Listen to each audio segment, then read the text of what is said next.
What is up, YouTube? Everybody, Digimon Tamers, welcome to another episode of Welcome to the Applink. I'm here myself, obviously Joe, and we got Billy. What's up, guys?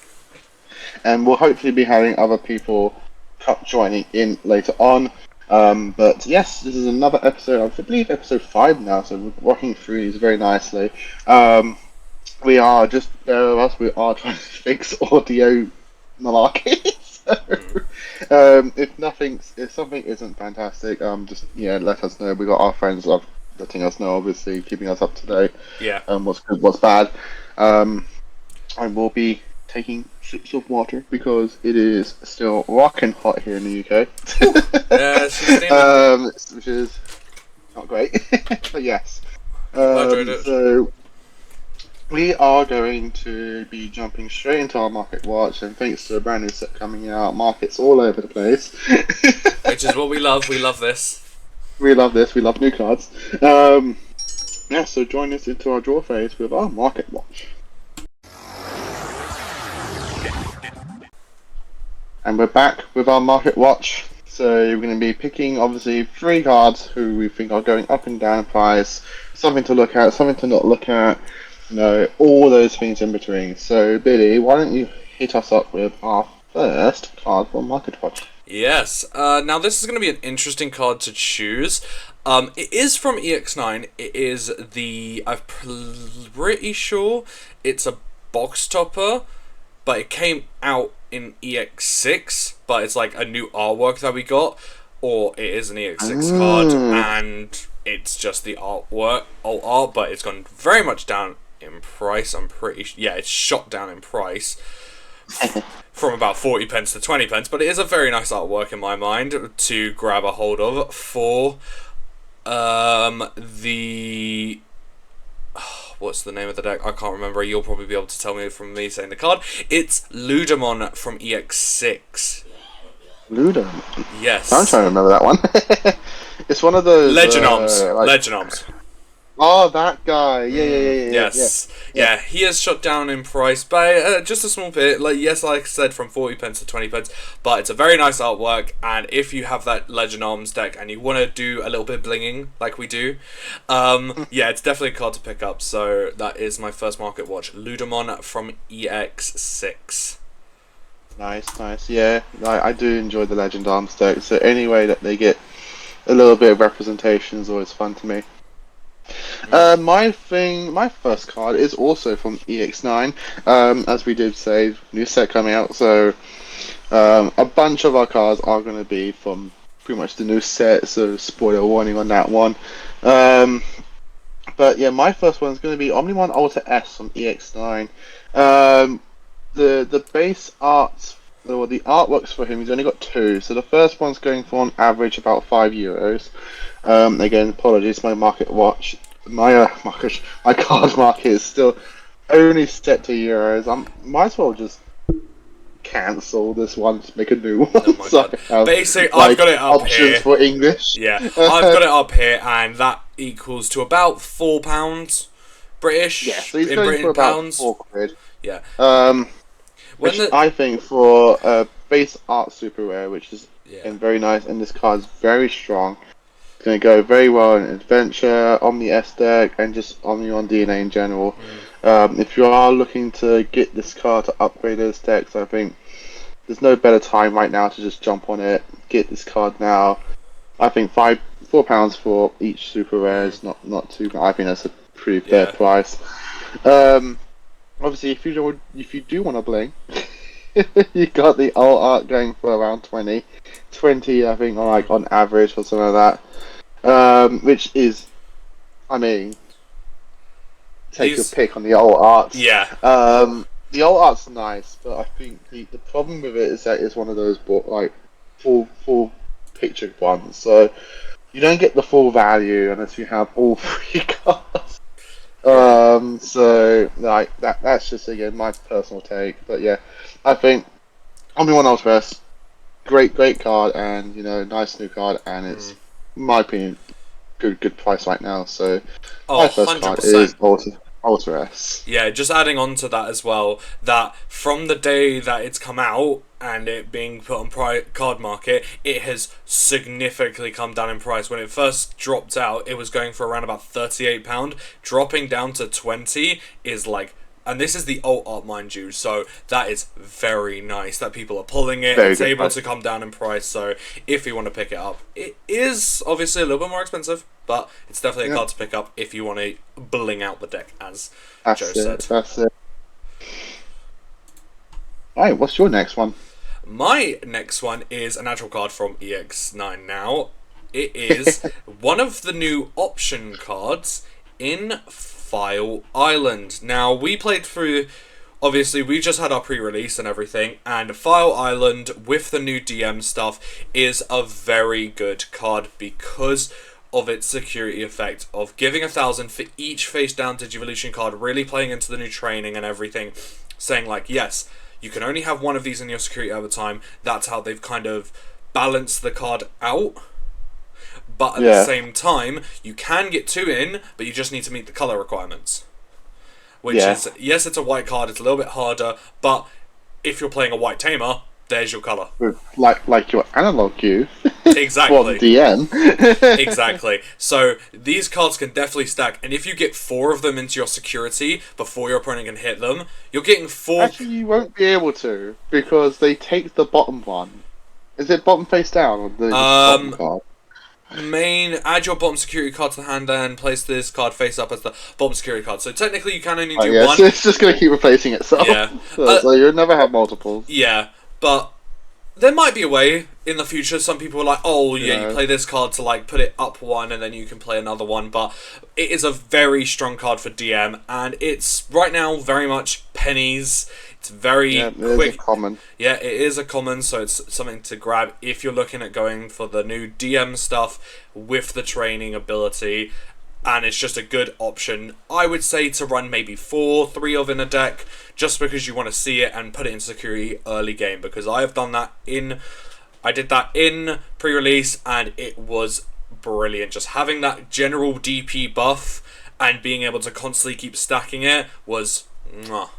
So, yeah, File Island, definitely something to pick up. Yeah, no, it is a cool card. I do like a good common card. Yep. Nothing beats that. Right, so my next one is just taking a quick glance at what decks are just doing well right now. My next one's a weird one. I've actually gone for Ruin mode. Shine Grey one from EX4. So all artworks, you're not going to be getting it unless you want to fork out 40 quid, unfortunately. Or more. But if you do have spares, sell them now, especially if it's a standard alt art from EX4. That's going for about 50. So you can get like a little extra money there.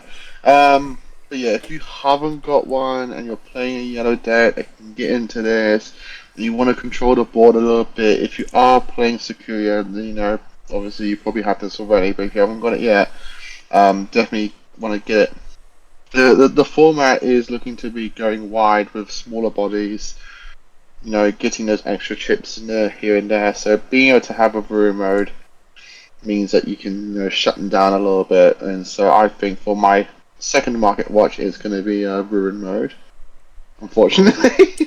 No, that's a good choice. It's a good choice. To some people picking this one, it's like, oh, Joe, how dare you recommend people to buy Ruin mode? No, but like you said, it's very much it's good. Yeah, it's a very good card, a very good control card. Being able to do minus 5k, even up to minus 10k if you time it right, is just such a great thing to do. If you're able to pull above minus 10k, you just halt your opponent for a solid turn. Like 5k, they can kind of play around maybe a little bit, but not too much. You put a minus 10k on the board till the end of their turn, they are not playing around that. Not a chance. No. Yeah. So, no, that's a pretty good one to choose as your second one. Thank you. What's your final one? My number one? Final one is another option card from EX9. I've chosen basically almost all of them because they are very solid this time round. It's an uncommon. It is Protein. Solid. I was surprised to pick this one and not meat. Well, to be honest, I didn't pull any meats. I didn't get any meat cards.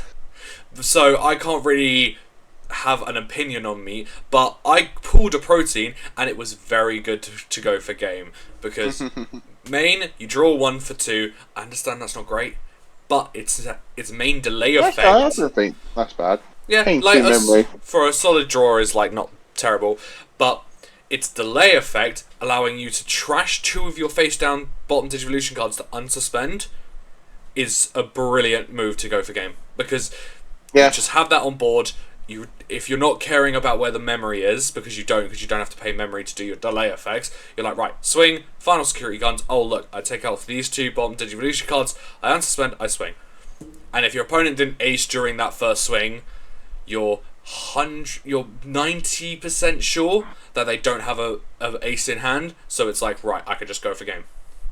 Yeah. Because they probably would have wanted to protect that last security than anything, so yeah, it's pretty good. Yeah, again, yeah. And just very, very strong common cards. It's a nice little generic draw engine card, 2 memory, just draw 1. No, we're seeing people do that with Meggy, with Digimon I designed, pay 2, draw 1, trash 1. It's like, yeah, no, cool. Getting a 3 draw with just 2 memories is pretty strong. And again, being able to unsuspend. It's nice and generic as well. You don't even need to be a DM trait. Just need to have face down cards somewhere on your Digimon. It's like, yeah, cool. No, you need a DM trait card in play in order to ignore its color requirement. No, I mean to get the unsuspend. Oh yeah. You don't need to be a DM trait. No, it just needs to have 2 face down cards. Yeah, you just need to so, have, yeah, cool. Yeah, it needs 2 of those bottom face down cards, which a lot of the new DM stuff allows to give you on Digivolution, put something face down. Yeah. So you only need to do training in the first turn, and then, oh cool, Digivolve, oh look, I have my 2 sources ready for protein, done deal. That's it. So That's it. Yeah, really cool card. My last card is going to be I couldn't actually think of one, and Billy was like, what about this one? I'm like, oh yeah, that's a good point. Greymon boy, why don't I think of this one? And that is Alteris mode from EX9. This card's broken. It is very good. It's broken and it's cheap. So, average is about €3.40. Going for right now. Yeah, around about £3. Around £3, yeah. I think I got overcharged money from Tamas, so like, whatever. This is the pain we get from buying things on day of release. Yep. Yeah. So, Alteris mode, and you could also throw in Sagittarius mode if you want to. Make this a double whammy. Both of these cards essentially doing the exact same thing for the respective archetypes, but yeah, these cards are absolutely great.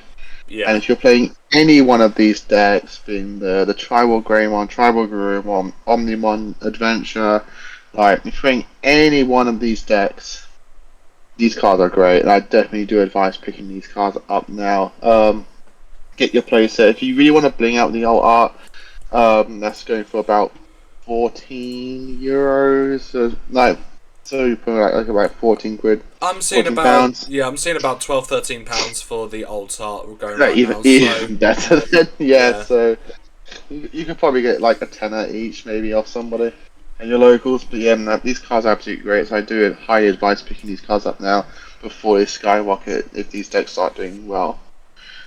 But yeah, so that's going to be our market watches. So just run down, Billy, what's yours? My market watch is Ludamon from EX6, the old art, because it's gone down in price. File Island from EX9, because it's brilliant for the new DM decks. And same with Protein from EX9. Those are my 3. All nice, generic cards, just good for their decks. Something all nice and generic and low on the dollar. Yes. So mine are Omnimon Ultra-S from EX9. Ruin mode. Ching ching. Fortunate.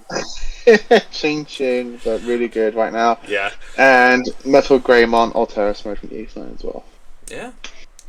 Right, so that's it for our market watch. Hope you enjoyed that bit. So we're gonna move straight into our topic 1 in our raising phase, and that is gonna be our top 3 favorite Tamer cards. See you in a bit.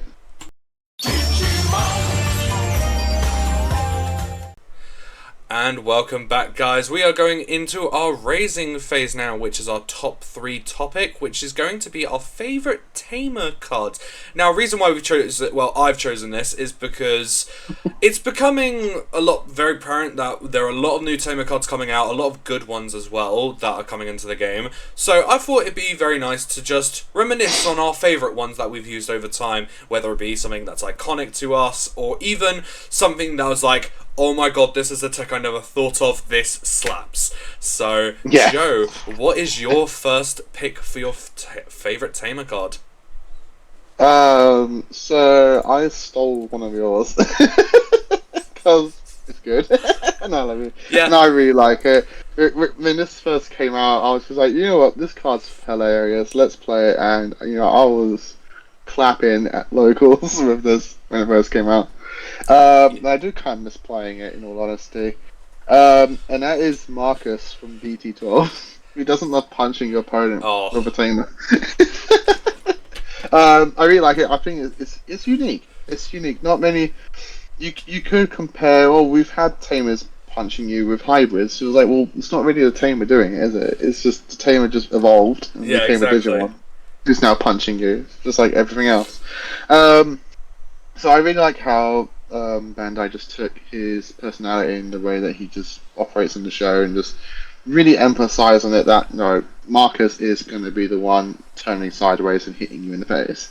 So yeah, I really like Marcus. It really changed how Shine Greymon just operates from its iconic yellow days back in BT2 or 3, I think he was. Yeah, so yeah. I could not pick Marcus Damon from BT12. Yeah, that's definitely a... Say pick. I could not steal Marcus Damon. Well, from to be BT12. honest, I changed which one I have picked. Oh, you changed? Yes, I Marcus?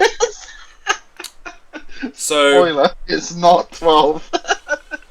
So back in the day in BT2, Shine Grey was yellow, BT2, and also in BT4 it became the red side, which then obviously then we got the dual colour stuff. So that's it. Yeah.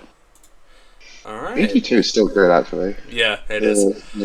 My first pick for the top 3 tamers is a tamer that is iconic to me. It's near and dear to my heart, which is Taiki Kiriha Nene, the triple tamer for Crossheart.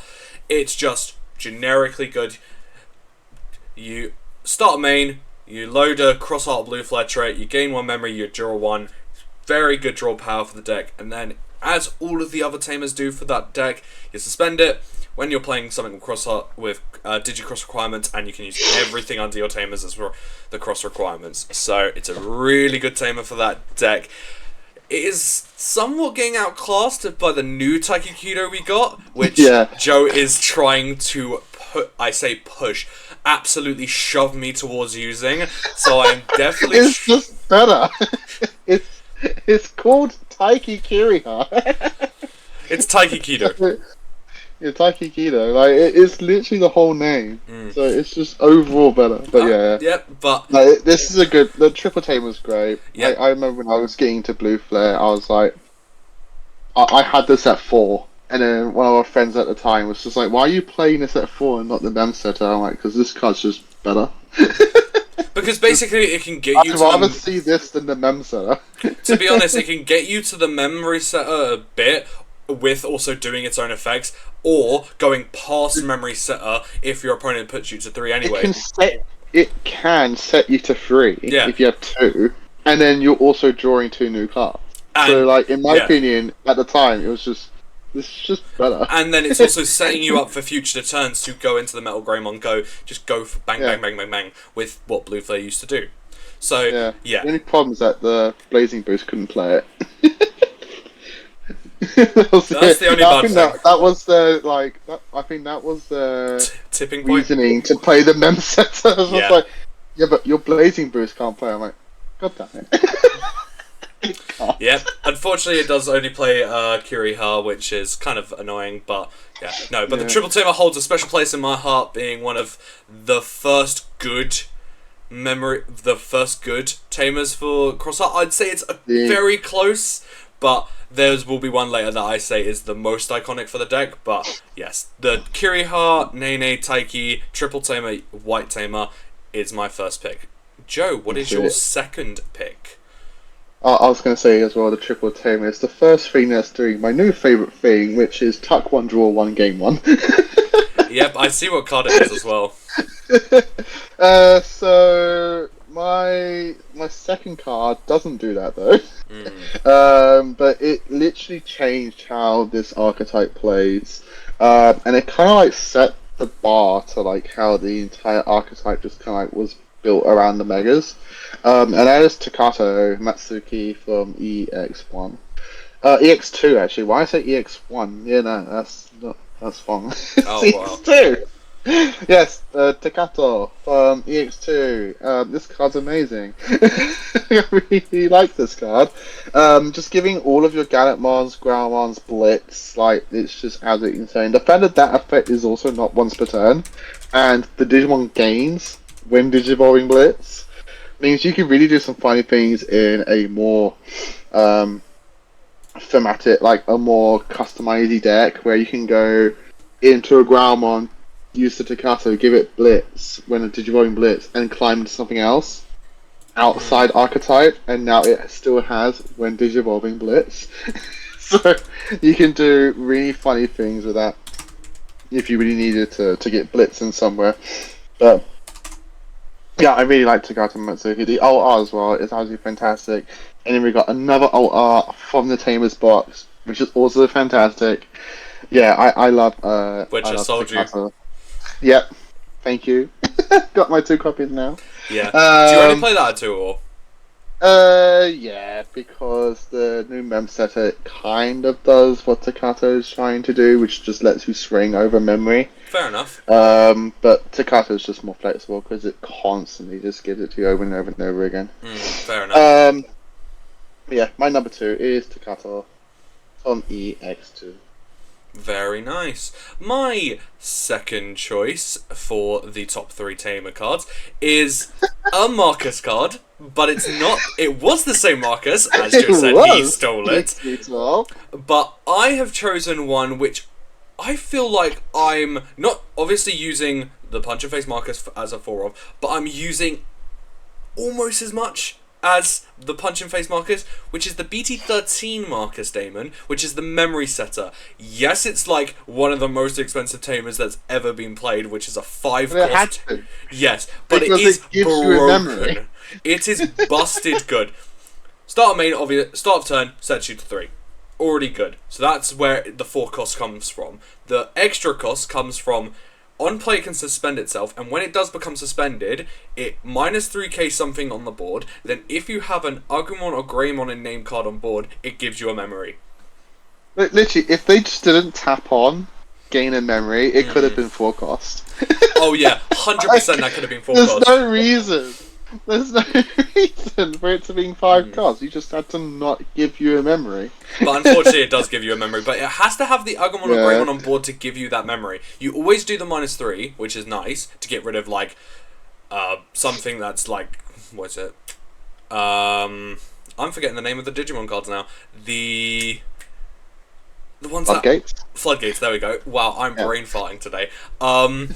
Yeah, it's good to get rid of Floodgates and everything, just good to wipe them off the board. Even Ukumon's like something that gives your opponent really good advantage on the board. You can just be like, nope, get rid of it. So it's something good to just have in the deck of, and it pairs really well with Burst Mode. Being able to bounce Marcus back to hand, go into Burst Mode, play Marcus. Oh look, I then swing, not triggering the on-play suspend. You swing with it. Oh look, minus 3k gain of memory off of a free Evo basically. So you're going into an Evo for a positive memory, and it's just very good for going for game, because not only is it then swinging as a 12k rush, the burst mode is also getting rid of a security. So if your opponent only has 1 security left, that is game right there. So yeah, Marcus Damon, BT13. God damn, that card is good. And I also got 2 of them from the Tamer set, and they are schmexy. We totally haven't picked our Tamers from the Tamer set. Unintentionally. Yeah, well. all of my tamers except for Marcus was from the tamer set. Only one of mine is not from the tamer set, which is the Taiki Kyuri Nene, which my final card is again. So that was my second one. So we're totally not, advertising tamer set. Bandai. It's very much worth it.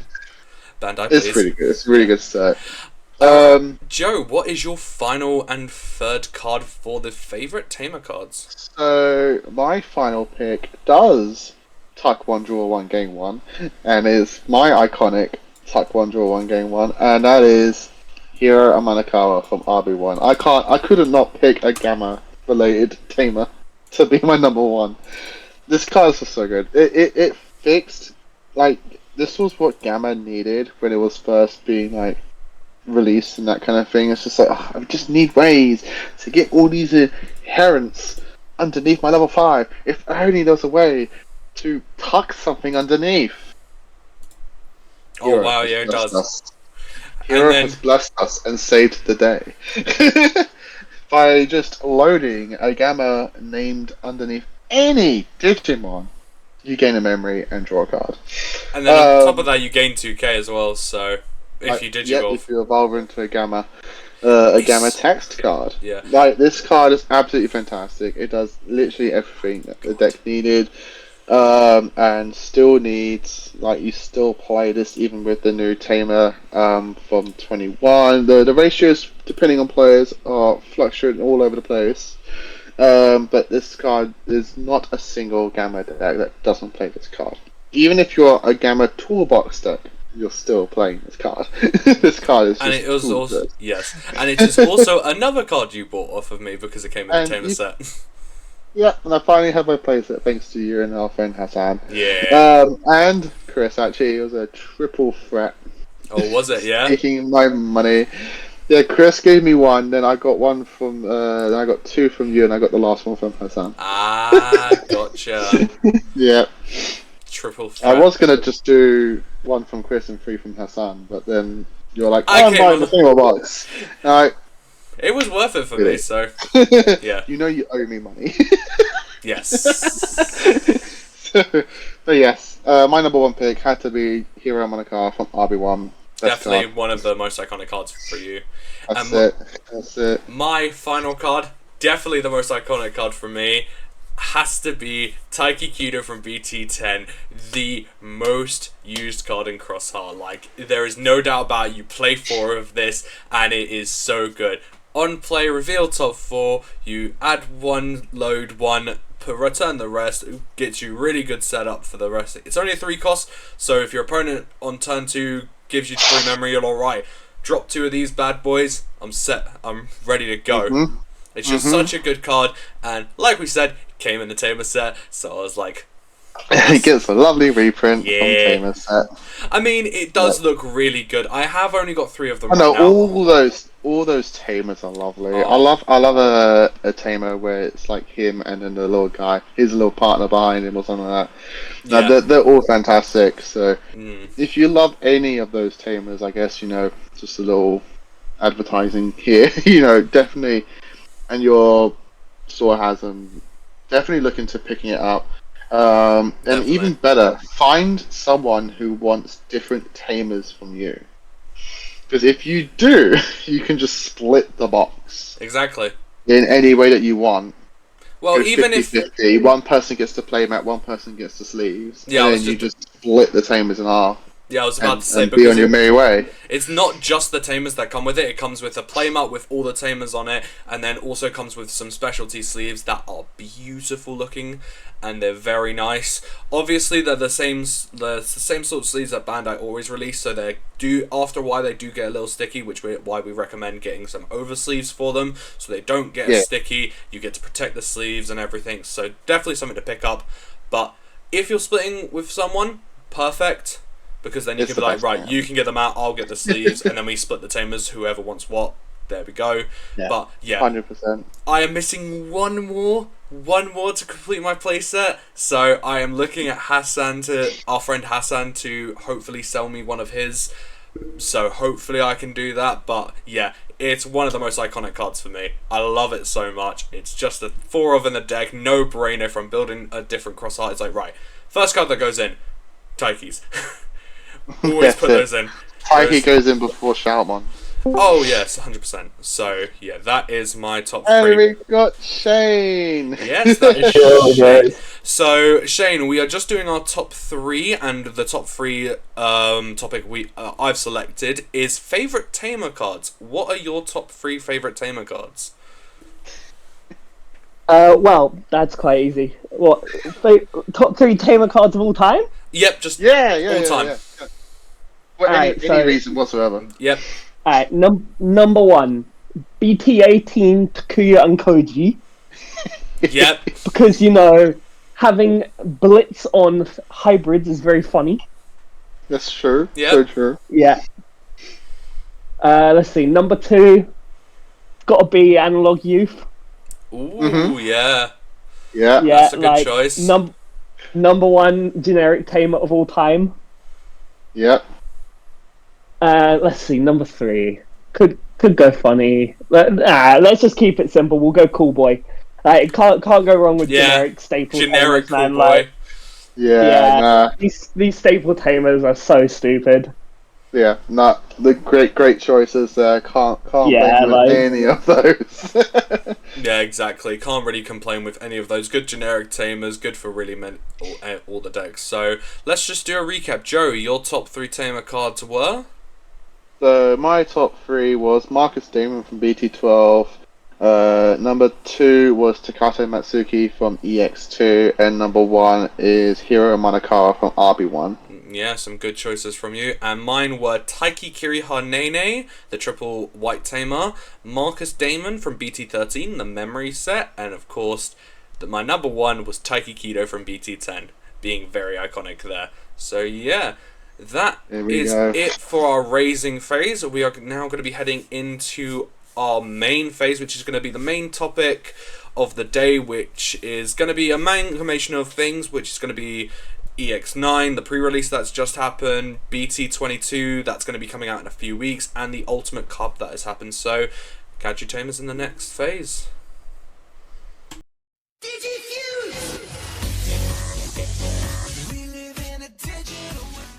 And we're back. And we're back with our main topic of discussion. This was also chosen by our good friend Billy here, and that is going to be with EX9 just released. We're going to have a good chat about that, see what cards we're excited for, see what cards we're going to be using, what decks we're going to be using in, why they're so good, and yada yada yada. BT22 has just finished fully revealing all the cards that are going to be in the set. They're just now doing all alt arts and lottery cards, so we can have a good chat about that, see what we're excited for, what we're going to be looking to play. And then we just also had our Evolution Cup at Darksphere, so we're going to be talking about our experiences with that. Is the prizing good and that kind of thing, what deck we played, and we're obviously going to talk about the top 3 people who won it all.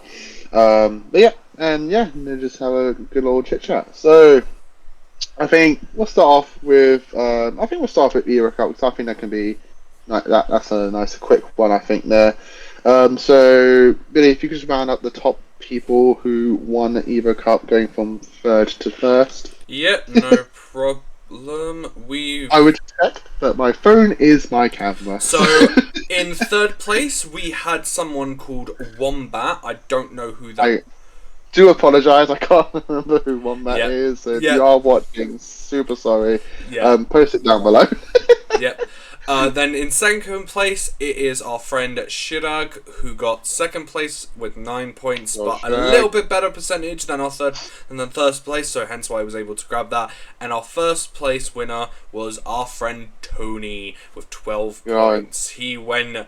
I'm pretty sure he didn't lose a single match, so hence why. No, he went undefeated with Hero Appmon, which he is very happy with because he gets to now still use all of his app cards. Yep. In a good deck, though. We had a good laugh about that. Yeah, no. So big congrats to all of you, for you guys, from that event. It was very, very fun. But what do you guys think about the Evo Cup prizing at the moment? Because I think that's the main thing with people with Evo Cups.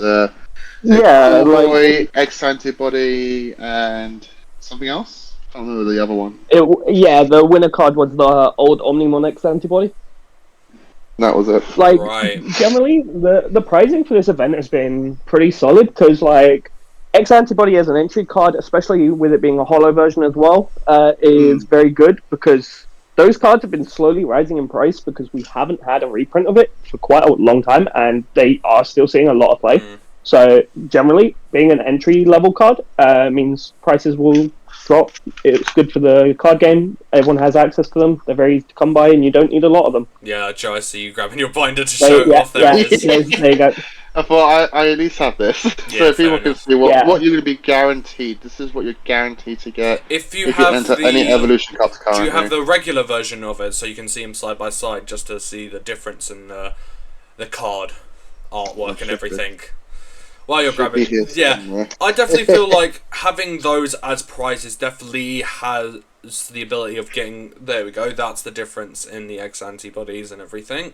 Yeah. Obviously, the older version not being able to be played with colorblind people, but but yeah, definitely having those cards as prizing allows people to have more access to them, being able to go into more X antibody focused decks and everything, having the ability to, when I swing I can digivolve into an X antibody for nothing, is just the main part that they do. So having more access to them, like Shane said, is definitely something good to have. Yeah, and generally with the top 4 pricing being Cool Boy as well, I think it's the same thing. Cool Boy hasn't had a reprint since the gold version, which was an event pack. Well, I believe it was an event pack. Yeah, I think that was. It was quite a while ago. Yeah, that was the last time it had a reprint, and like that wasn't really a meaningful reprint. Like those are basically completely out of stock now, and the basic ones are still sitting around 4 to 5 a piece for a very I remember basic trying to pick some up. I was like, for God's sake. Yeah, and they're hard to come by. So like again, it's one of those cards which is like it's a generic staple tamer. It's always handy to have an extra reprint on the market. Sadly, it being a top 4 only means there's less of them. So again, the market's not going to get hugely flooded with them, and their prices are still fairly high right now. Because I was just wondering about the pricing, and it's currently sitting around about £4 or £5 a card, and that's just for the base rarity version of it. You get into higher rarity. Go look at the Evo Cup art. They're very expensive right now. That's sitting around about.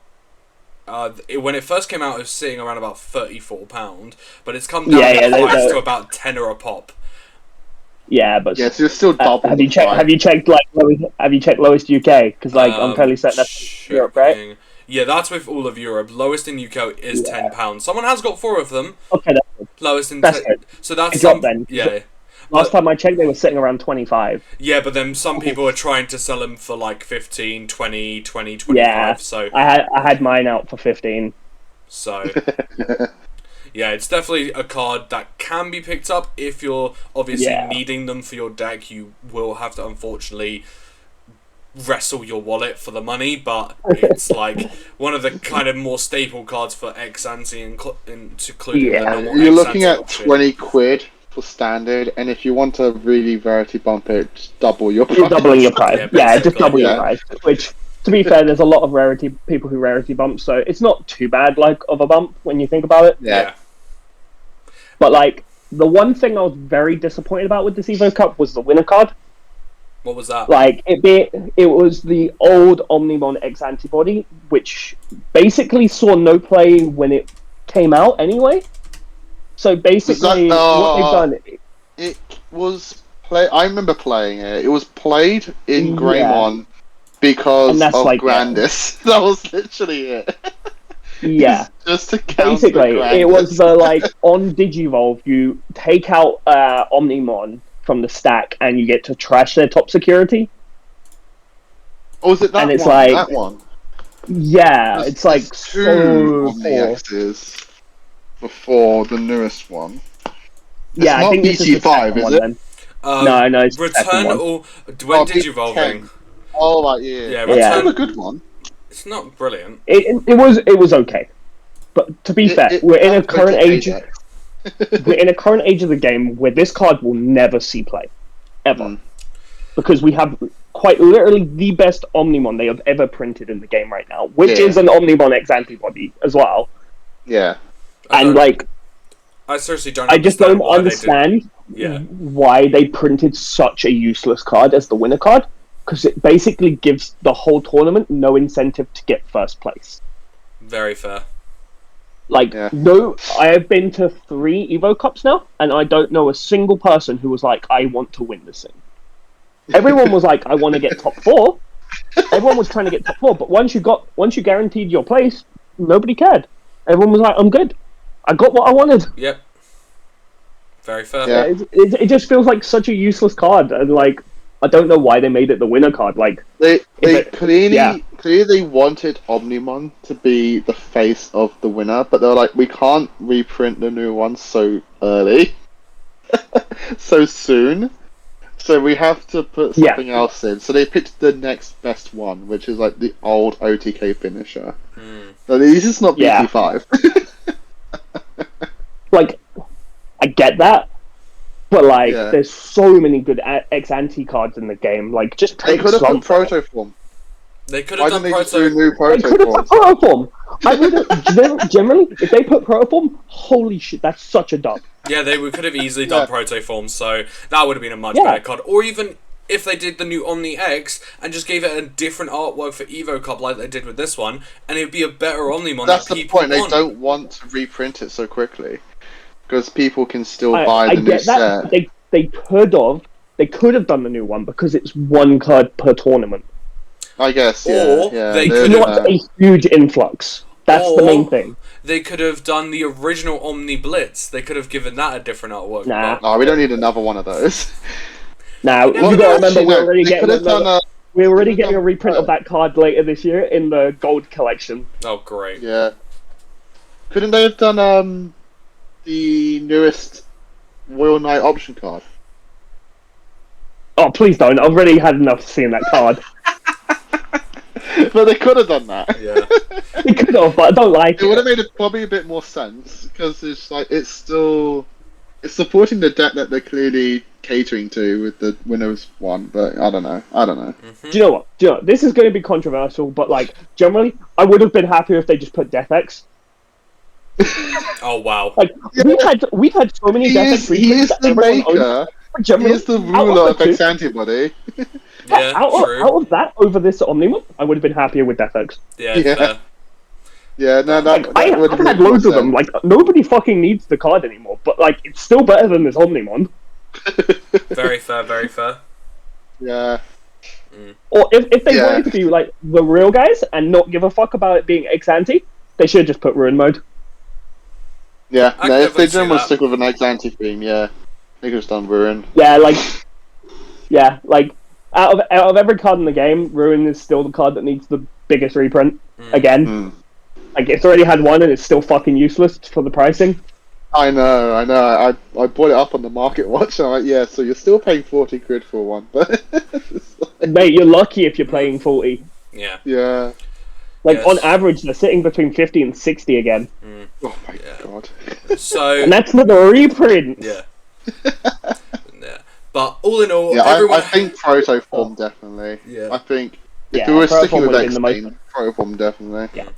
So all in all, everyone had a good time at Evo Cup there. That's the main thing to take away. You still have a good time, yeah.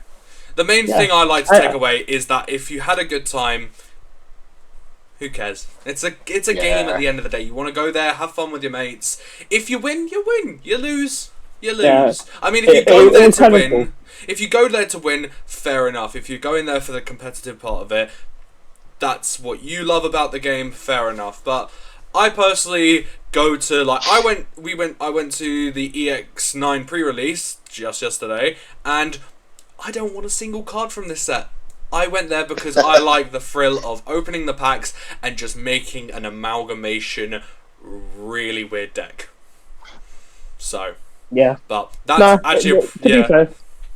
Evo Cup was cool. It was nice that it was just funny with the tech issues we had on Darksphere, having split the tournament in two. Oh god, yeah. yeah, that was always funny.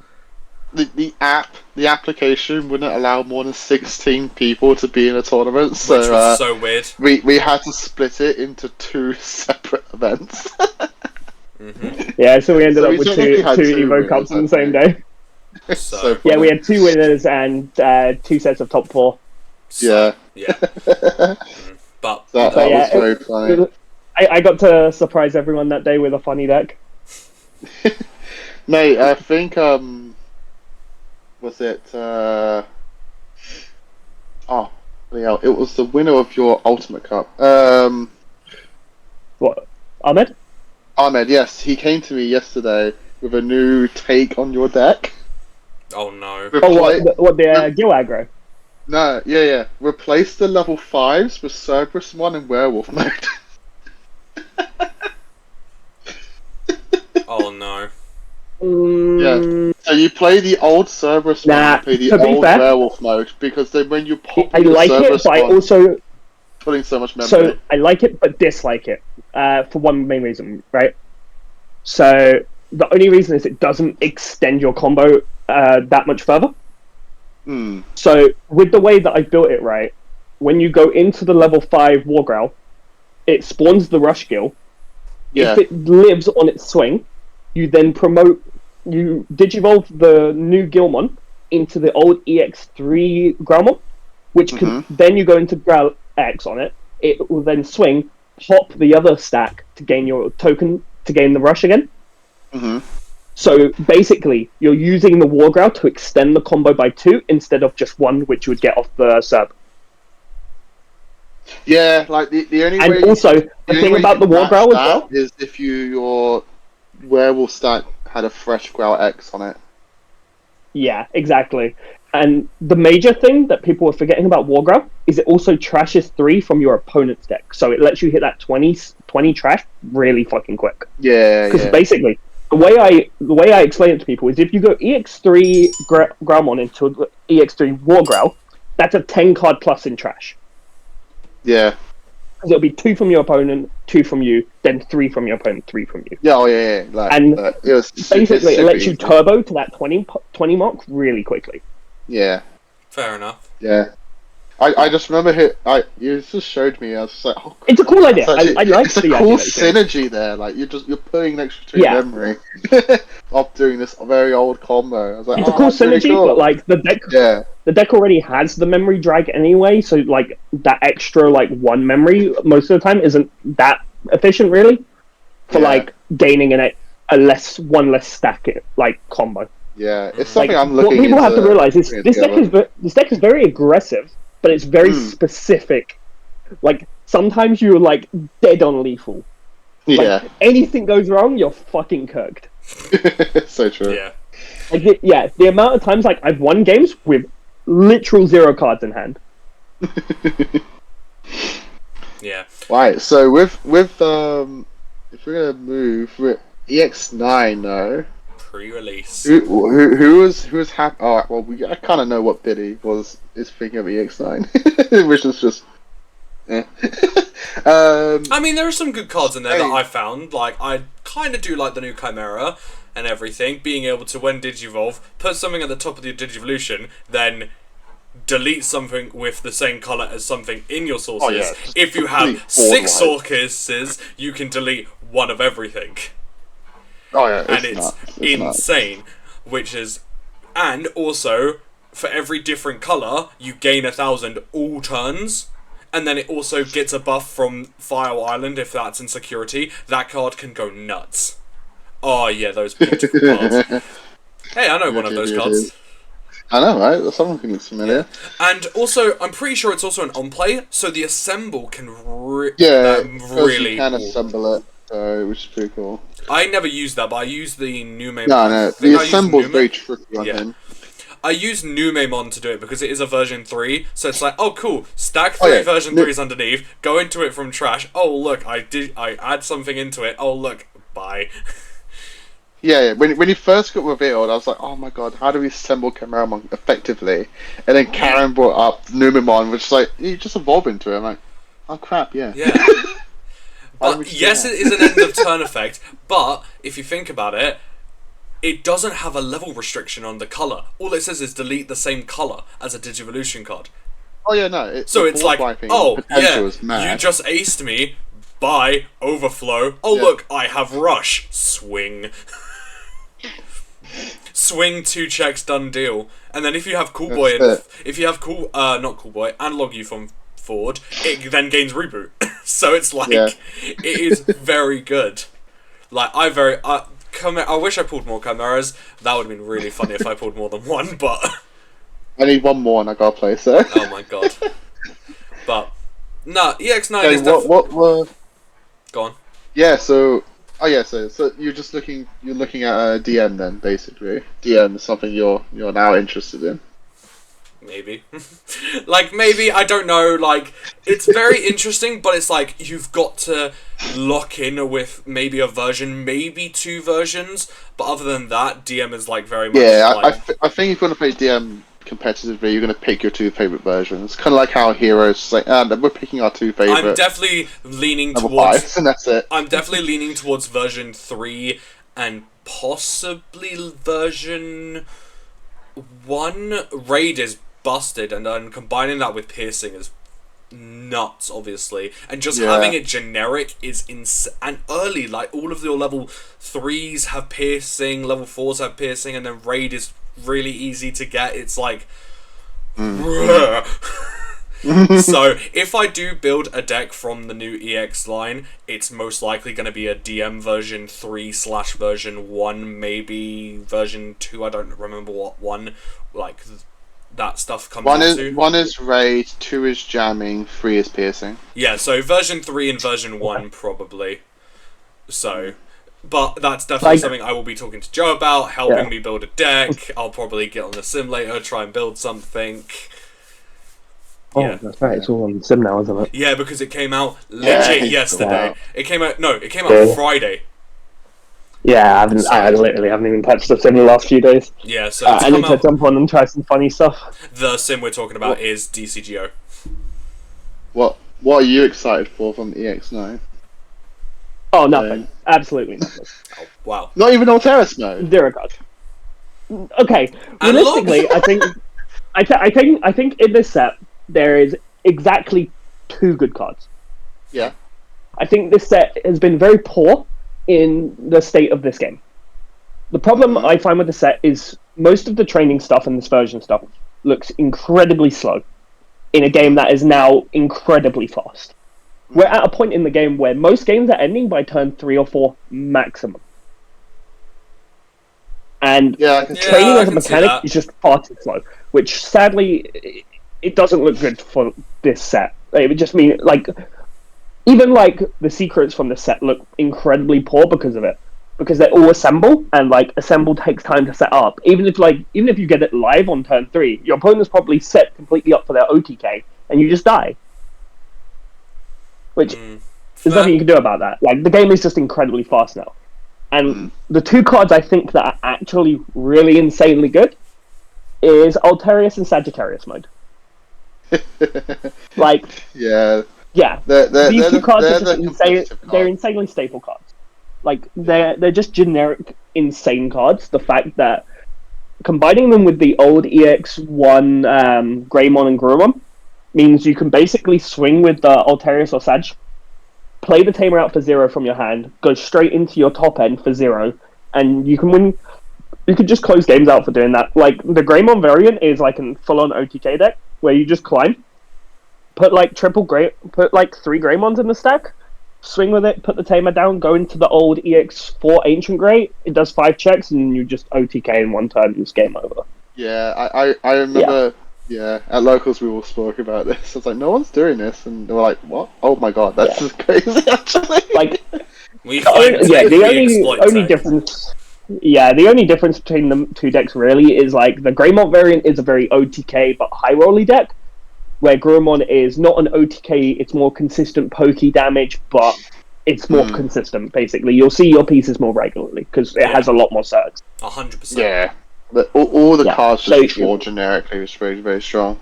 But sadly, in the format we're in, Greymon's probably going to be the better variant, because, you know, if you go play a regional for 8-9 rounds, and you just happen to see it 8-9 times, well, guess who's winning? Whoa!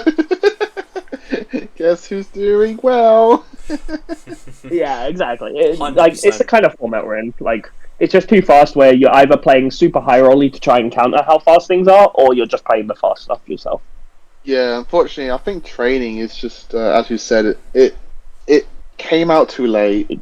If training came out if this was like a year ago, yeah, if this was like a year ago, training would have been fine as a mechanic. I think this whole set would have been. If you take Sag and Alterius out of the set, because if they came out a year ago, holy shit, fuck me. But like, take those two out and just give me the rest of the set like a year ago. Set's great. I think the set would be good. It'd be a solid deck because it would have been coming out around the same time as BT15 or 16. I can't remember. It might have been 16 at that time. But like, the game wasn't as fast back then. Like, realistically, the fastest deck we had back then was Imperial, which is now considered a slow deck. Yeah, true. Yeah, it's true. Yeah, it's a good deck because it has a lot of stall options and it can like just come out from nowhere. But like, it's still considered slow. Yeah. Yeah. Like, we're at a point where the game's just too fast. Like, realistically, I don't think most things from this set will be relevant until we see a ban list.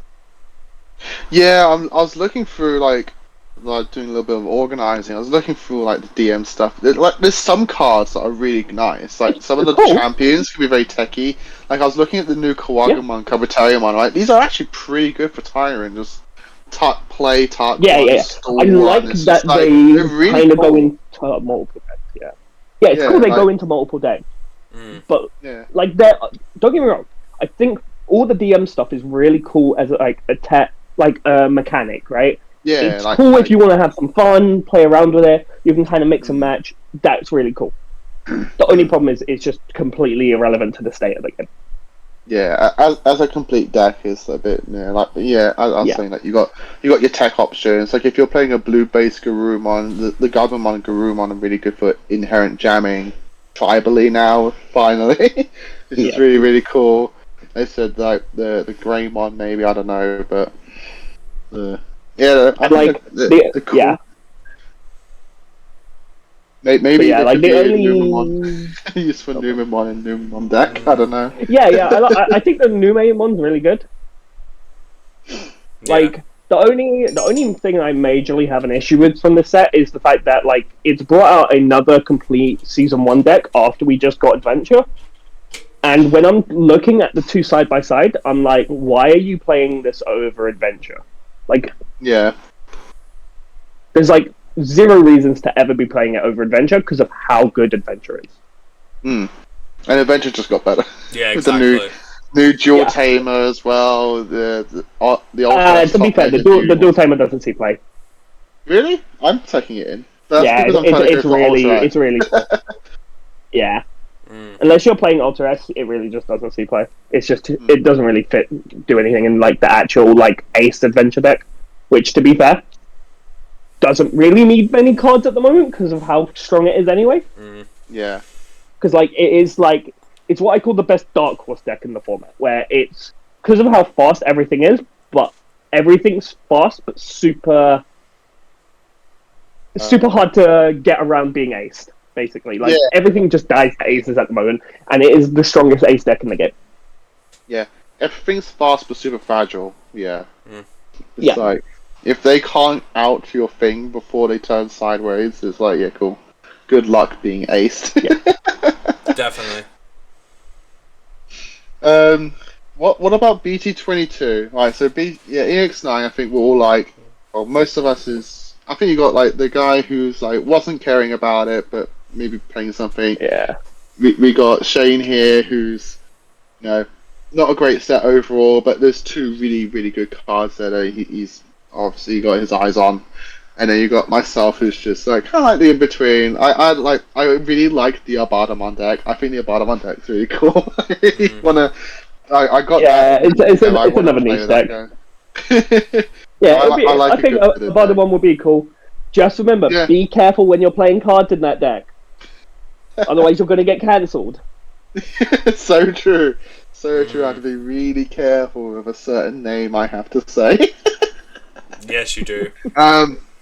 There's a few guys yesterday that were saying like they bumped into the deck on the sim, and they're like, it's actually like when it goes off, it goes off. Like the rare mon apparently terms like it's super sticky. It just doesn't leave, which is really cool. Yeah, So, no, it looks like a fun deck.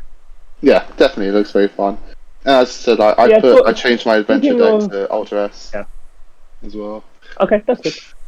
Yeah, it's really cool. Really cool. To be fair, I think the Ultra S deck, like as a whole, if you combine it with like the old stuff that was already out to like combo both sides like up all the way into the 7, I think that deck could be pretty good with the new Ultra S. Yeah, I kind of just took the Ultra S and just like I'm gonna slap this in my DNA Omni deck and just leave it as that. But yeah, I haven't really looked into like the old ping pong style as people called it. Or just like double climb, see if maybe everything that we've gotten could help it out a bit. So maybe I'll have to have a look into that and see if it actually is the way to go. Because realistically, the thing is, the old ping pong stuff, the whole engine it's really good. It's just the problem it had, the top end just wasn't very good anymore because it just didn't affect much. Whereas now, it just got a really good new top end. Yeah, both the aces are fantastic, especially again Blitz Greymon. Yeah, he's really, really strong. And yeah, I still think the old Blitz Greymon and Crest Grumon are still really strong. The problem that the old deck had was just the Omnimons for it weren't very amazing anymore. Like they kind of got outpaced. Where now the new Ultra S is really good. Yeah, 100%, 100%. And you just slap it in on the X in there because why not? Of course, it's on there. Yeah. 22. Now that everything's been revealed, who's excited for 22? Me, definitely, 100%. I am. It looks okay. To be fair, 22 looks okay. I think there's some standouts, but there's also been some very big flop cards in the set for me. Oh yeah, what's the flops? I think the Old Force line in general looks very poor. Yeah. Like, it started off people were really hyping. It started off really good. Getting the protections were really good. Yeah. But like looking at like the top end side, the ace is really poor. Like the whole deck just doesn't feel like it does much. And I'm looking at like realistically, why are you playing this over the old stuff? The old stuff was so good. Exactly. Basically, and it still is good compared to this. Yeah, I'm seeing like, you just chuck in the VMons, really, and you're good. Literally. Like, even the new Rena is very meh. Like... Yeah. No, the Rena's good, I swear. Isn't one Rena and old Force an endless loop? Yeah. I think so. Pretty much. Because that might be a new... Oh, wait, there's a new endless loop. To be fair, the old one was also pretty much an endless loop as well, so it's like... Yeah, true. Like, the deck still plays exactly. Wouldn't you be able to just keep bouncing the same Rena and just keep playing it over and over and over and over again? Yeah, but the problem was it was the Rena. The Rena is what unsuspended the Omni, the Ultra. So you need to bounce the old Rena and replay it. Right, that's what they're kind of trying to do. Okay. So my standout cards to this set actually is the Light Fang stuff. I think the Light Fang stuff's really good. Oh, yes. Like generally, like that secret tamer is insane. I hate that it's a secret tamer because it's secret. Yeah. Like generally, you play for that secret tamer in any Light Fang engine now. It's because it's like you get like 2 of these out. You can go to a champion and just go straight to your mega for like 2 memory. It's nuts. Yeah. Like, it's absolutely nuts. It does force you to play tribally, so you can't really toolboxy top end as much. But with the new 6 and the new ace that is going to be a promo, we just need a new Grace Nova. Do you know what? Really? I don't think you play much of the new top end. I think you just play the old top end in it because of how quick you can go. Basically, I think the old red top end is going to be the way to play it. Yeah? Because basically what you can do is... So you use all the old stuff to, like, cycle your early 4s, your level 4s, right? And as soon as you've got enough, you just turn your level 4 sideways, tap the new tamers, go straight into the 6, it blows up all their security.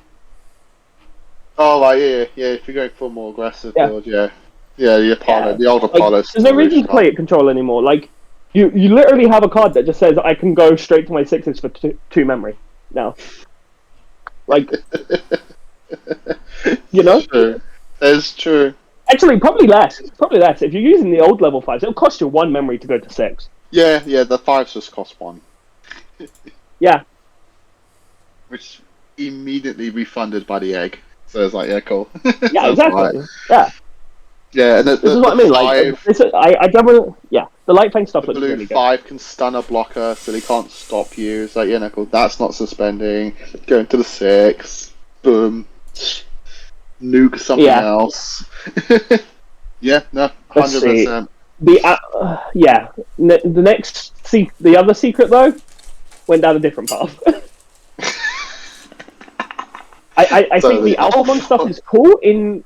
Yeah, I think the Alphamon stuff's cool in retrospect, but it is very poor in the state of the game. I think the fact that the Alphamon states you can only go over the what's her name? I can't remember the girl's name now. The detective agency girl. When you have 3 or less security.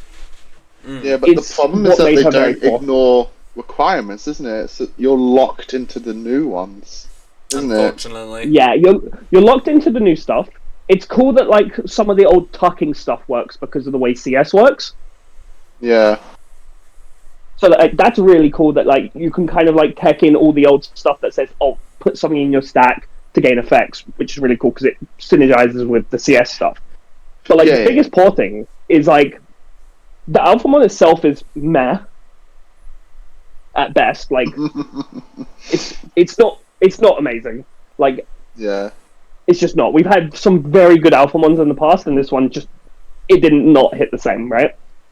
Yeah. And the fact that it can only go over the tamer if you have 3 or less security is a big issue in this format. And it costs 5. Sorry. It costs 5. You have to be at 3 security. And I can tell you now, 99.9% of decks are not putting you to 3 security. You're either staying on 5 or you're dead. Yeah, 5 or 0. Yeah, basically. Yeah. Maybe so, 1 if they misplayed somewhere. Yeah. That tamer is literally never getting digivolved on. Yeah. But... So, I just think it's a bit poor for a secret, to be fair. No, yeah. I couldn't agree more. Yeah. Yeah. Like, to be fair, most of this set is kind of just gone over my head. Yeah. Which is a shame, because you enjoyed the Cyber Sleuth game. Oh, I love Cyber Sleuth. I think Cyber Sleuth is the best game they ever made. Yeah. I'm liking it's just, yeah. The CS deck is not... Nah, I just don't like how it plays, to be fair. Like, the whole idea, like, you have to abuse the rookies to tuck, otherwise you don't get half your effects on your climb. It's like, it's really awkward. Mm-hmm. Yeah. Yeah. And also the deck is cool. Thematically it's cool, but, like, it just feels a little slow as well. I'll be interested to see what people do with it, like, because you've got so many different top ends, because everything evolves on CS. So it's just like everything synergizes together, like trait-wise. So it'd be interesting to see what people, if they do, someone breaks the deck, like what top in the end go for. Yeah. But yeah, overall, I think I can agree with you on like the mirror and the old force stuff. It's just like. Yeah, definitely. You started off so strong, and then you fumbled. It's not Mirai. Oh yeah, sorry, not Mirai. Rena. If it was Mirai, trust me, if it was Mirai, it should be a £100 card. Mirai's good. Yeah, Mirai's good. Rena's the meh one. To be fair, the Mirai in the set is very good for... I think Rena's good. I say. But... Generally, I think Mirai is one of the best tamers in the set because the biggest thing Mastay's been missing for a long time is a Mirai memory setter.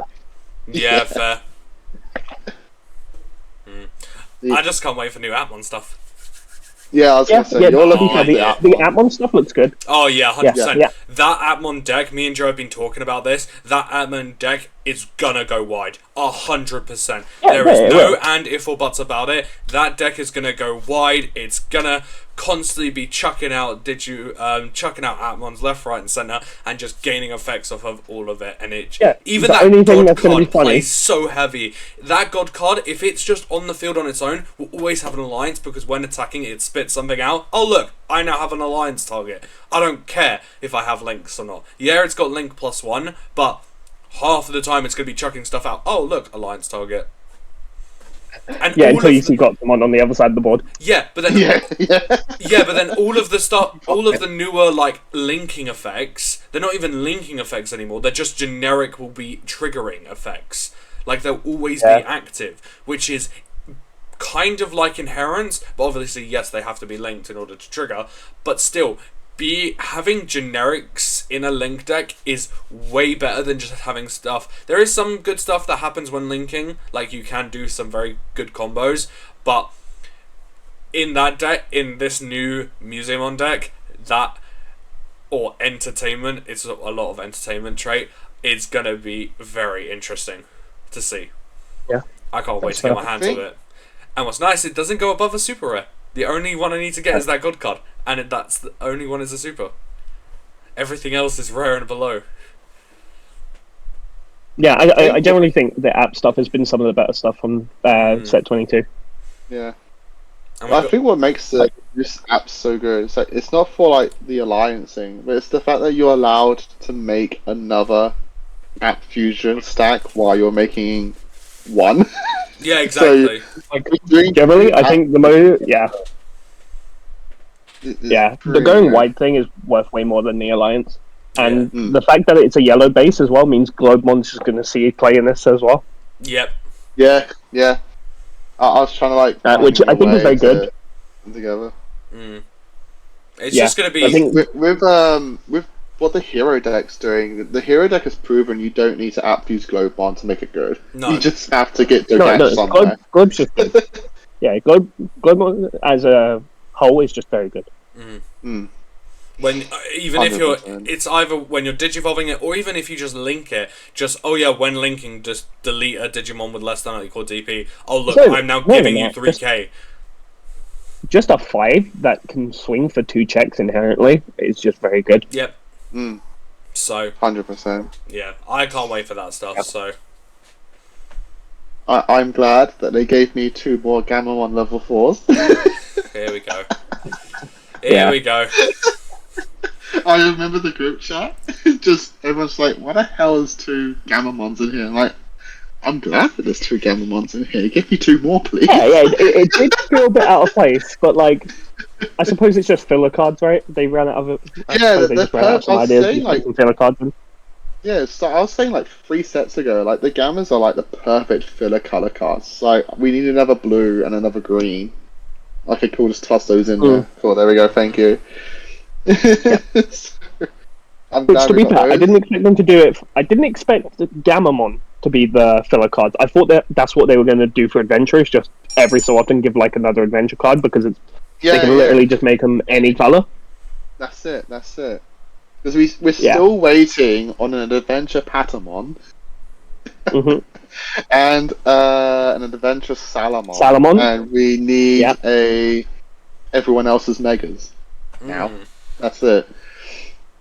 Yes, but like, come on. At this point, if they're going to give everyone else their megas, but the thing is, we don't know if they'll actually do the megas because Adventure is based off the original Adventure, which the megas never technically came out in. True, but Alterus and Sagittarius weren't in the original either. That does help. But that does help, like the canon, if they're just going to go with Adventure and Adventure 2020, which would be helpful. Well, it doesn't even need to be Adventure 2020. It just needs to be relating to the original Digimon from the looks of it. Yeah, the original cast. Like, if they got something at some point, cool. We're going to give it that trait. Because it means we could also end up with an Adventure Omnimon at some point. Yeah, I'm surprised it's not happened yet. Like, honestly. Yeah, to be fair. Like, I'm really surprised the Alter S is an Adventure. Yeah. Honestly, like that should have been an Adventure. Like, I Everyone generally yesterday thought was just like, why isn't this adventure? when they revealed like Alterius and Sag, the fact that they were adventure, I thought the whole Blitz and the Blitz Greymon and the Crest Guru were going to go adventure as well, and they'd just make the whole chain up into adventure, but they didn't. It was just kind of weird that they just made Sag and Alterius the only adventures. Yeah, it's very, and yet they thematically go with everything. I don't. Yeah, it's so bizarre. It's so bizarre. Yeah, 100%. Yeah. But it's good that we got these kind of decks that are really good for like filler. Yeah, yeah. I really like, and they're not giving up on them either. Like they're not doing. Yeah, exactly. What the old I'd rather. was. Yeah, in these kind of sets where like you're going to have a few cards spare, there's going to end up with some filler cards. I'd rather something go to a deck that doesn't see a lot of support. Yeah. And it doesn't have to be broken either. Like it just needs to be just a couple cards every now and again is just handy.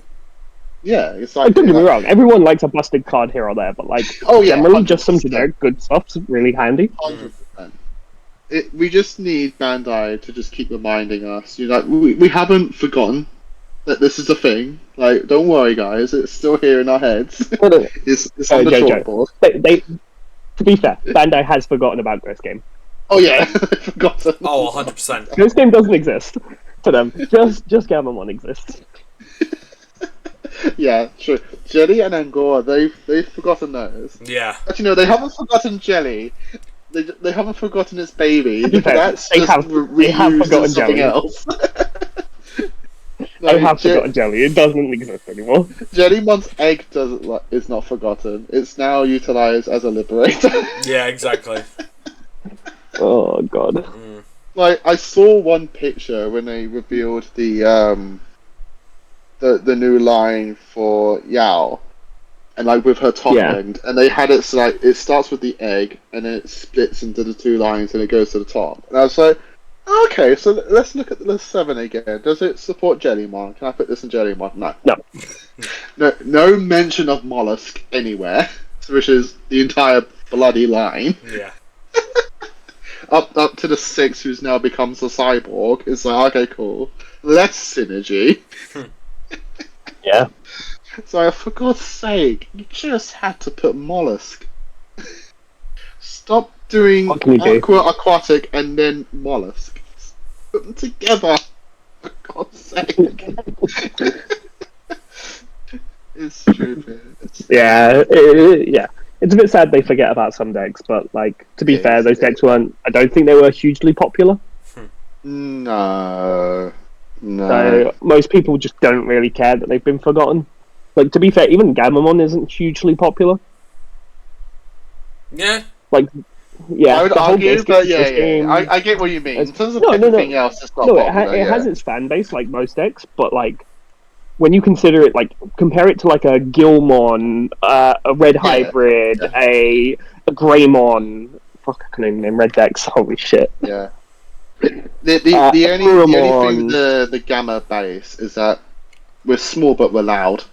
Yeah. we will tell the entire world that we're happy with our new cards and everything like that. But yeah, in terms of like the spans of the sizes, like Gamma's nowhere close to your Guilmon fan base and your Agumon fan base, etc., etc. And the same with the others. Like Jellymon's fan base is not big. Like Jellymon's fan base is non-fucking existent. Yeah, like 100%. What do you think of the Eaters? What does everyone think of Eaters? Is it going to be the new? Is it going to be on par to? No, I don't think it'll be anywhere close to how Mother B was. Nah. Yeah. I think the mono. It's cool. Yeah, I think the only mono white deck that's really going to make it like a splash is going to be Mother. Like it might get close, but I don't think it will be as good as Mother was.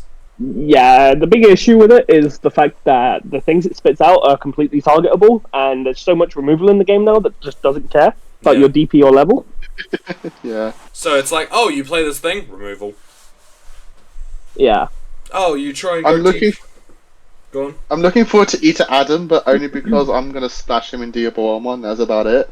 Yeah, I think that's like the coolest thing is like you can essentially use Eater Adam and Eater Eve as hybrids, essentially. Yeah, basically. I haven't properly looked And like at Eta Adam with its set, because Eta Adam is sec +1, right? Yeah, which is why I'm using it. Yeah, he's gonna be like my Globemon for Diaboromon. He's literally just there the to only do hard cost part. go thing. Yeah, the only major hard part for it is it's a 4-cost Digivolve. Yeah, I was saying that to because was it Ben? I talked to Ben sometimes with the Eta deck. I told him he's gonna go in Diaboromon. He's like, yeah, but it costs 4. I go, yeah, 1 Arata Memset and 1 old Arata gives me 4 memory. And the fact that he can I know, but then you have to think about it like, cool.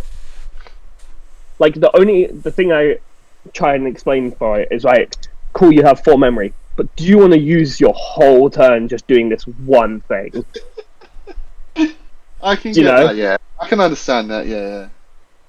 But like, in a deck that's already like not very efficient at climbing. Yeah.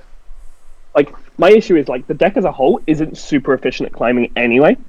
No. It's so like, do you really want to waste 4 memory to get 1 Digimon out? Yeah, I can get that. I can get that. I could see like a 2-of play because if you're like close to the end of the game, you just need a couple of checks to win the game. Everyone was like 2-2-2, and there's me being crazy before, but you know, we start with the most and drop down. Yeah, because my way of looking at it is it's essentially a hybrid for game. Yeah, 100%. What I like is that they play the tamers back as well. So it's like that is the coolest part. Mind Link and was just like, yeah, cool. We're gonna just keep this kind of like a thing. They didn't even. It's not even Mind Link. It's the BT18 inheritable effects from the hybrids. Oh yeah. Anytime it leaves the battle area, you just play the tamer out. Yeah. Yeah. They just literally took the effect from the BT18 hybrids on their inheritables and just slapped it straight on the card.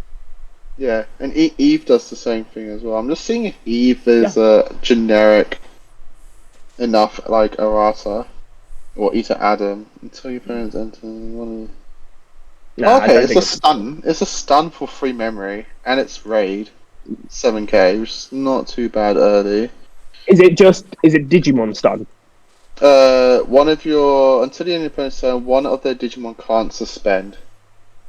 Yeah, that's the issue. It says Digimon. Stun tamers. Then if this if it could stun tamers, it'd be very good. It's a Yuko. Yeah. And you have a trash. And if it would leave, you play Yuko. Yeah, the problem is stunning Digimon at the moment is very useless. To say the least. Yeah. Because we're at a point now where no Digimon comes out, really, unless they don't give a fuck about it, or they're coming to kill. Basically. It's going to be interesting, because you've got Eta Adam as a splashable tech in Diaboromon decks, and Eta Eve for Greymon decks, because the Yuko supports Greymon. So it's like, it'd be interesting to see if any Greymon players do decide to just, I'll take Eta Eve as a potential hybrid for game. It's like, I can see it. You're comparing Eve, though, to like the million of red hybrid tamers that Digimon you can use. Yeah, it's gonna be, to be fair, the problem here is, right, at the end of the day, you have to cost less than 2 now as a hybrid to be played in like a splashable deck. Because like people have to remember, a Goonie exists. It's a 2-cost Digivolve on any red tamer. Yeah, 100%. With an effect. 100%.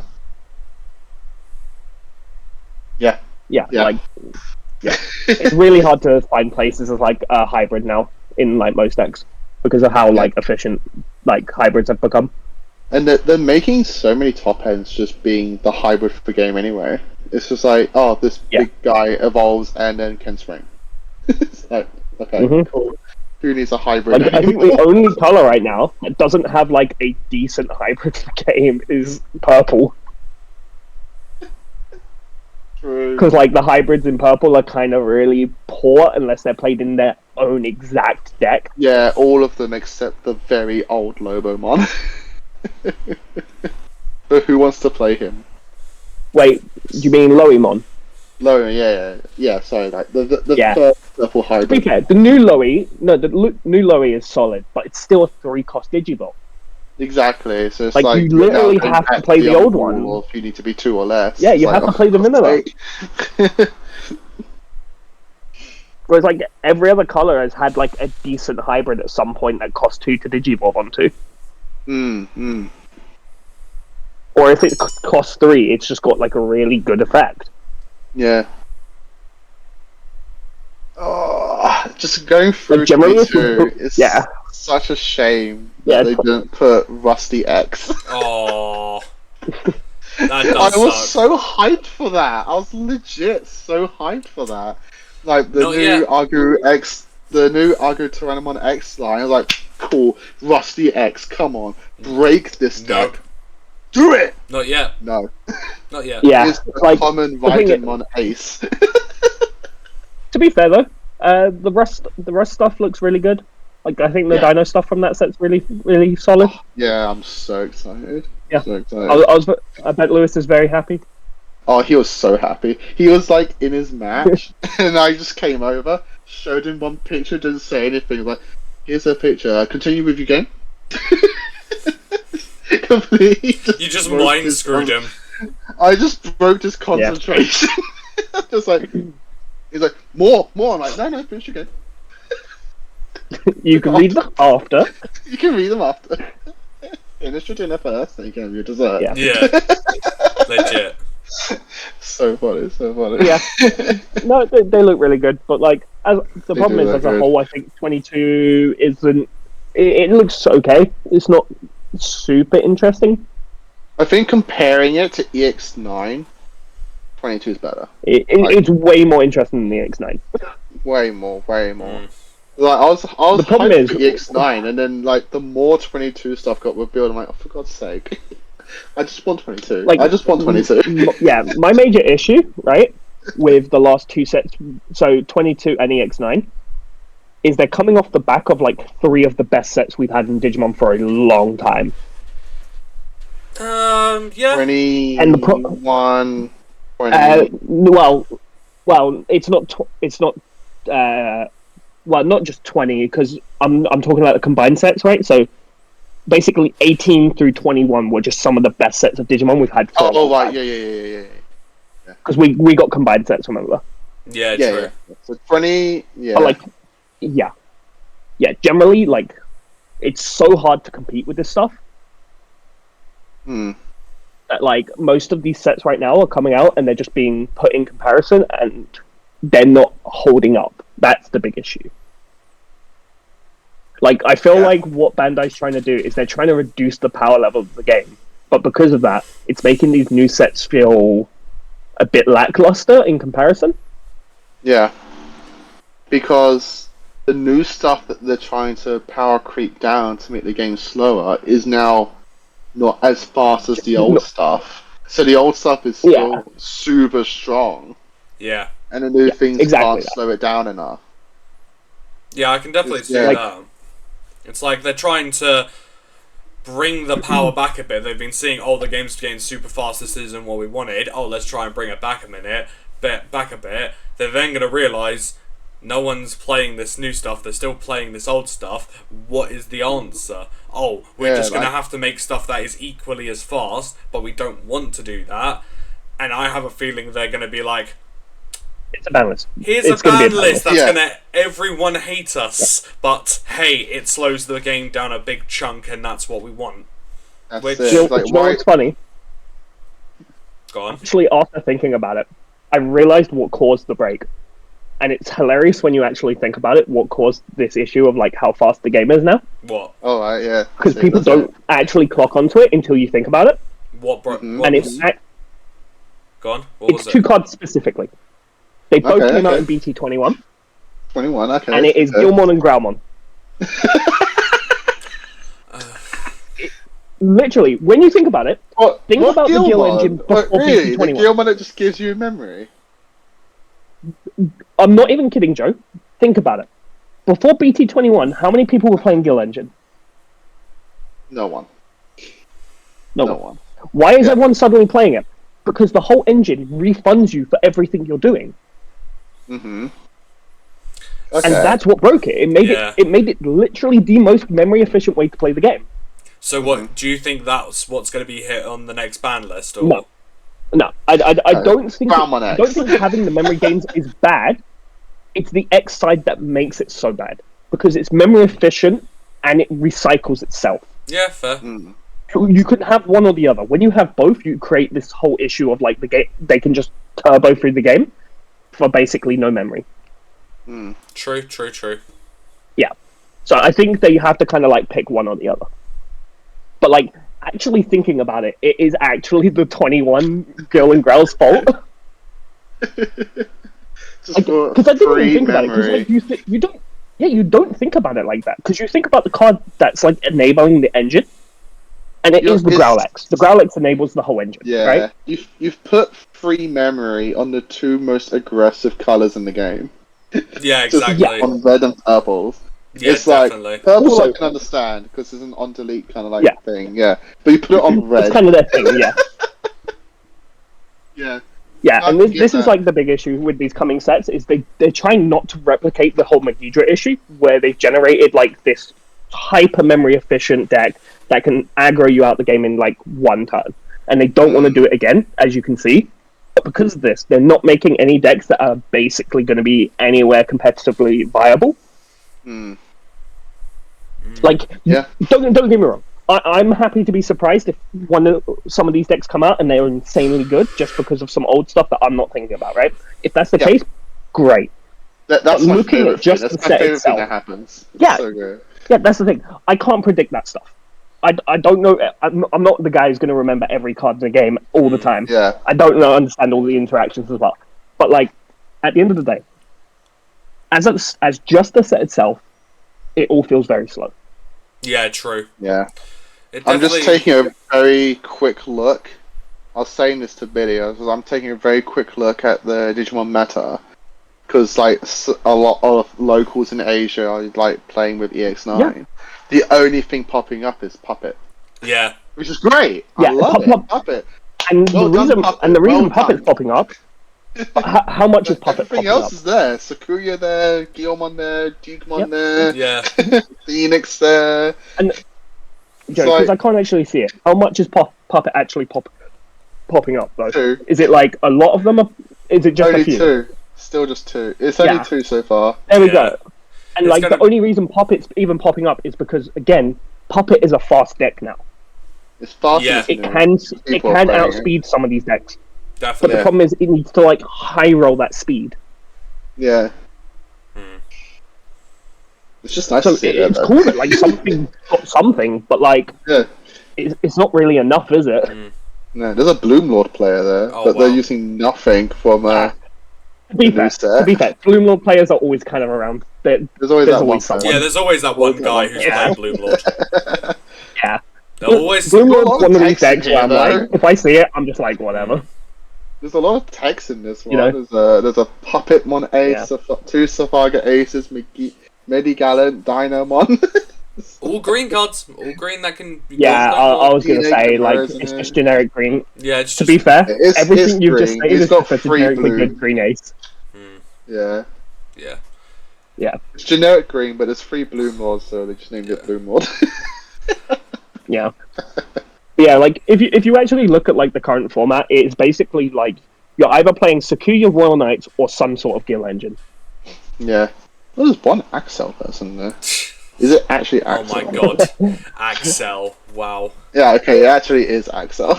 Okay, cool. That's I like that. Axel could be a really good like hidden like DNA deck. The only problem it has is again it's a little slow, but if it goes off, it can just win games because it does shut down all the Gil engine decks. Yeah. The problem with things like Axel is just like the reason you want to play Axel because it's like the Chaos ones are really cool. But it's like, and they're really strong. Like, well, why would I play an Axel when I can just use Sakuya? Yeah, exactly. Do it for nothing. Yeah, I could use Axel, which is a yellow-green deck, or I could play Sakuya, which is a mono-yellow and does way better on choosing Sakuya. Exactly. I could do the whole DNA, or I could just, climb into it with an X antibody and get the whole value anyway. Yeah, definitely. Oh, dear. The one time where a DNA Digimon isn't limited to getting full value by DNAing. Alright. And it's no problem. So we've talked about EX9, we've talked about BT22, and we've talked about Evo Cup.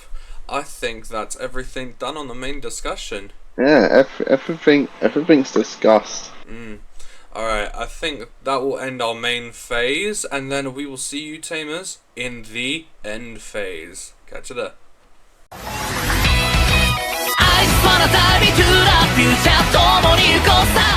Alright, welcome to the end phase, the final part of this video where we answer questions and just let everyone know if there's any upcoming videos. We have one question from our good friend Alex, and they asked, if you could combine two random Digimon trait decks like CS, DM, etc., which two would you choose? And then, which colour would you give them? A task he also added was is if it could be only one colour, not dual colour. So that's a pretty interesting question. So you can take two Digimon and make them into a trait deck, like DM and CS. And then what colours are they going to be? They have to be mono. Yeah, are we talking just single colour decks? Yeah, or are we that's say that's a task. So like how Wind Guardians and that kind of thing. You have your two mono colours and then you merge them. I'm guessing. Oh crap! I really should like thought about this properly. I don't know. Hey. Okay. I'm trying to think. Two random Digimon. Two random Digimon into a trait deck. See, I kind of already know what I wanted to do. Go on. Okay. And I was hoping they would have done it already, but they didn't. And that was combine red and blue hybrid into a Susanoo DNA deck. Oh my god, that would be broken. Because canonically, Susanoo is a fusion of all the hybrids. Yeah. And he fuses from Magna Garura and Emperor Greymon, because they are the fusions of all the basic levels. Yeah. Fair. So like, it does work. Like, it's still technically just like an Omnimon kind of thing. I mean, and I was hoping that's what they would do for BT18, but they didn't. The only thing I can really think of is this is going to be very much showing like my favoritism towards Cross Art here, because they have not released yet. They haven't released because in the show, Nightmon and Pawn Chessmon do become part of the team, and they make times 4K. Where is the Crossheart trait Nightmon, Pawn Chessmon, and times 4K? Bandai, come on, I want the rest of it. So I'm thinking combining Puppet with Crossheart, like making that a thing. That would be very interesting. Yeah. And then obviously, like, that can never be a one-colour deck. That is multicolour all the time, every time, but... Like, I already know the colours I'd want my deck to be anyway. Like, but combining Puppets and Crossheart could be very funny, because I think that could give it the protection and defense it needs. So... Joe? I'm gonna go through my binder. Oh no. Yeah. He needs to see it for the ideas to bubble. You did give me an idea, though. Oh, really? And that would be... I think they should have done this. So your rookie would be Shoutmon. Shoutmon, yeah. Or Shoutmon King version. You take two random Digimon. So it would be Shoutmon and Greymon. And then you would go into DX. Yeah. Like the GX one. You've got Omniscient and Zeeg. But it would be like a proper, like, cross. Oh, like DNA. You actually have the two lines in the deck. Oh, really? Because what it is like when it first came out, it's just a mono. It's just a mono thing. It's only Shoutmon. Yeah. Then they made the two lines, and they kept putting DX and Shoutmon deck. But like they never made like the two deck built as one going up. So it's like why don't they do that? And then obviously your colours would be mono red and mono blue. Yeah. I guess if I wanted to do another one, it would be Greymon and Nightmon, and actually have a proper Grey Nightmon deck. Oh yeah. I don't think you have mono blue, mono black. Yeah, That would be funny. If we got better cards for that Grace Mon deck, it would be really good. Yeah, like the cross decks kind of like make it a little bit easier if you only focus on like the pinnacle guys. Yeah. Like Sharpmon for cross, Greymon for blue flare, Dark Knightmon for Dark Knightmon or Skull Knightmon if you want to pick the lowest end. Skull Knightmon for the Twilight thing, the Twilight. I can't really think of like another one from the top of my head, even going through. If we're just picking two, unfortunately, my favourites don't have like they're all part of like trios and higher. So I was really, literally, if we simplify, if we simplify that question just down to two random Digimon that you could just bum together and then like, oh look, this is now a new deck. Yeah, but yours would definitely be like Gamamon and Guilmon. It works. So like how Shane picked the Susanoo. Yeah. As like this is an Omnimon guy. I can't. See, the funny part about the Susanoo thinking though is it would end up being a 4-color deck. Well, the top end. Because all the red, no, all the way through. Because all the blue and red hybrids are now dual colors. Yeah. You got to remember all the red hybrid stuff is now red purple. Yeah, it's all red purple, and then all the blue stuff is blue yellow. Which, do you know what that means? Yeah. Gain access to Gravity Crush and Jack Raid. Oh my god. Let's go! Oh my god. Oh my god. We get it. Oh god. Just giving Billy some PTSD. Yeah. I guess the only other thing that I could maybe pick, because it hasn't actually got a trait to it, is actually make a trait Millennium on deck. Ooh. Like, so Machine and Chimera, but actually like give them a trait. I know they kind of like play around the composite thing, but like, yeah. I now categorize, you got trait and you got family trait, which is kind of like Alex's question. Is like, what family trait would I pick a deck? I'd actually want to have Millenniumon have a family trait. Yeah. It might be able to make the deck a bit more functional. I don't know, or maybe it'll just add a bit more flavor to it. So if I were to add a flavor, it would be Millenni. Give Millenni a family trait. Like, they could have maybe made the Wicked God, I don't know, a whole family trait, as opposed to just making it to the two guys at the top. But if I were to pick another one, like from low end going all the way up, right now I can only think of either Grey Knightsmon for Greymon Skull Knight, or DX for Shoutmon Greymon. Yeah, so Alex, I hope that answers the question. That was the only question that we got, so thank you very much. It was a good question. Yeah, thank you very much. Brilliant much. Question. I might go back to that question if I properly sit down and think about it. I might come back to that one and make another one. Yeah, for the next episode. Mention it. I might mention it again because that's a really cool one. I might go to that. Yeah, thank you. I was thinking, can we do?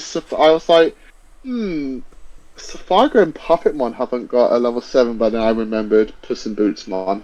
That just got revealed for Puppet. Like, damn it. Very fair. And we're probably getting the rest of them soon as well. Yeah. Hopefully. Ooh, what's gonna be Dynamon's one? Ooh, interesting. What's Godzilla? Space Godzilla. Yeah. Nah, dude. I just need that Necromon, yeah? Necromon level 7. Yeah, oh god, yes. You could do so much with the undead guy, come on. Alright. Yeah. I can't wait. He's gonna look menacing. Yeah. Dude, it has to, but what it has to be a level 7 that says when your Necromon attacks, you can digivolve into it from trash. Yes. I remember someone saying... you're never gonna get into it. 100%. I remember someone saying, like, I want to see the size comparison of the Puss in Boots Mon, because if it's, like, tiny, if it goes from, like, Cinderella to just, like, this tiny little cat with a sword, it's bloody hilarious. No. It needs to be like 25 feet tall. Like this 25-foot cat. Jesus Christ. it like does the Puss in Boots thing, but it can only do it on like skyscrapers because it's so big. No. What you got to realize is the Puss in Boots is just essentially King Kong. No, it grabs a skyscraper to do it on another skyscraper. Exactly. I can just imagine it doing that. That'd be funny as hell. Oh my god, I would definitely want to see that fight Dynamon. What is this? Godzilla versus King Kong? Yeah, that's it. Oh my god. Alright. Maybe I need to find 2 Digimon whose top ends can reference Godzilla and King Kong, and that would be my trait deck. Oh, there you go. There we go. Just make them into a thing. Yeah. I have to find that. It says Agumon and someone else. Yeah, literally. That's it. Alright, well, thank you very much, Shane, for joining us for most of this episode. Thank you. It was very fun. Alright. Very fun as always. And thank you, Alex, for the question. That was a very good question. Thank you very much, Alex. Very good question. Alright, and... Alright, well, yeah. Joe, you want to finish us up? Yeah, that's pretty much it. Thank you very much for everyone who watches these and listens to these and all that in between. Really appreciate it. We have a lot of fun making these. Yeah, definitely. They're very fun. I do enjoy doing this. And I will look forward to the next one in 2 weeks' time, as always. So again, thank you to Shane. Thank you to Billy. And we'll see you guys in the next episode. Take care.